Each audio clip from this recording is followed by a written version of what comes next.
ये खबर KR मंगलम university द्वारा प्रस्तुत की गई है। नीट पेपर लीक विवाद ने मोदी सरकार के सबसे ताकतवर और अनुभवी मंत्रियों में से एक की कुर्सी छीन ली है। इस्तीफे के बाद गृह मंत्री अमित शाह और कई बड़े दिग्गज नेता धर्मेंद्र प्रधान के घर पहुंचे।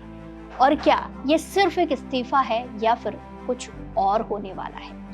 नीट पेपर लीक विवाद के बाद धर्मेंद्र प्रधान ने शिक्षा मंत्री के पद से इस्तीफा दे दिया, लेकिन इस इस्तीफे के ठीक बाद दिल्ली के राजनीतिक गलियारों से जो तस्वीरें और खबरें सामने आ रही हैं, उन्होंने हर किसी को हैरान कर दिया है।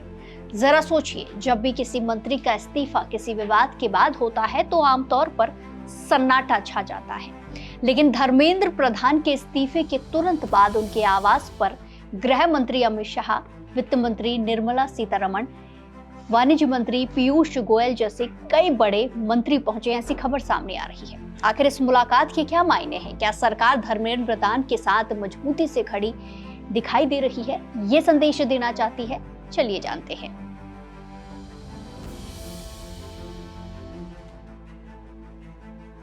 पिछले कुछ समय से नीट पेपर लीक मामले को लेकर देश भर में छात्रों और विपक्ष का जबरदस्त प्रदर्शन चल रहा था। आंदोलन के इस भारी दबाव के बीच धर्मेंद्र प्रधान ने सार्वजनिक जीवन में उच्च नैतिक मानकों का हवाला देते हुए शिक्षा मंत्री के पद से इस्तीफा दे दिया।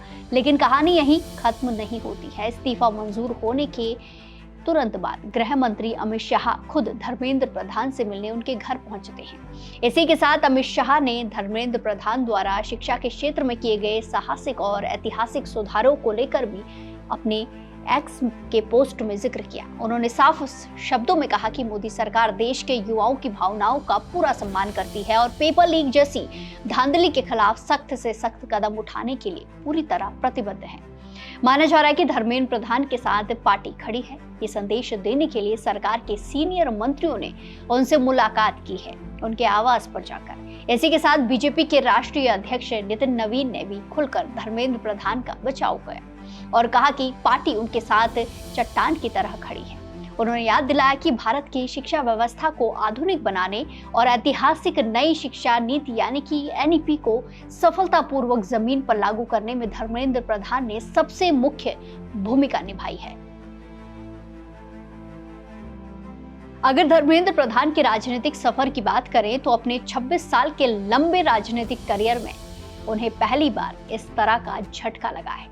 साल 2014 में जब से प्रधानमंत्री नरेंद्र मोदी ने केंद्र की सत्ता संभाली है, तब से धर्मेंद्र प्रधान सरकार में एक मजबूत और भरोसेमंद कड़ी के तौर पर रहे हैं। वो एक तरफ जहां राष्ट्रीय स्वयंसेवक संघ यानी कि RSS के बेहद करीबी माने जाते हैं, तो दूसरी तरफ बीजेपी के सबसे बड़े चुनावी रणनीतिकारों में भी गिने जाते हैं। उत्तर प्रदेश, बिहार, हरियाणा, कर्नाटक और मध्य प्रदेश जैसे राज्यों के कठिन चुनावों में प्रभारी बनकर वो पार्टी को जीत दिलाने में अहम भूमिका भी निभाते नजर आए हैं। अब सबसे बड़ा सवाल ये उठता है कि जब इस्तीफा आंदोलन और विवाद के दबाव में हुआ, तो फिर बीजेपी का शीर्ष नेतृत्व उनके घर पहुंचकर क्या संदेश देना चाहता है? राजनीतिक विश्लेषकों का मानना है कि बीजेपी ये साफ संदेश देना चाहती है कि धर्मेंद्र प्रधान भले ही कैबिनेट से बाहर हुए हों, लेकिन पार्टी और सरकार में उनका कद और अहमियत आज भी उतनी ही बरकरार है। सरकार ये दिखाना चाहती है कि ये फैसला किसी कमजोरी में नहीं, बल्कि नैतिक मूल्यों की रक्षा के लिए लिया गया है। कईयों का मानना है कि आने वाले समय में धर्मेंद्र प्रधान को बीजेपी संगठन में कोई नई जिम्मेदारी भी दी जा सकती है, अहम जिम्मेदारी सौंपी जा सकती है। हालांकि क्या होगा वो देखना बाकी है। इतने बड़े विवाद के बाद मंत्री पद गंवाना उनके राजनीतिक कद के लिए एक बड़ा झटका जरूर है, लेकिन ये देखना बेहद दिलचस्प होगा कि वो संगठन के रास्ते कैसे दोबारा मजबूत वापसी करते हैं। धर्मेंद्र प्रधान के इस इस्तीफे और बीजेपी शीर्ष नेतृत्व की इस एकजुटता पर आपकी क्या कुछ राय है? आपको क्या लगता है, नैतिक आधार पर इस्तीफा देकर धर्मेंद्र प्रधान ने सही फैसला किया या फिर नीट मामले में कार्रवाई का तरीका कुछ और होना चाहिए था? अपनी राय कमेंट्स में जरूर दें और बाकी देश और दुनिया की तमाम खबरों के लिए जुड़े रहिए दैनिक जागरण के साथ। नमस्कार।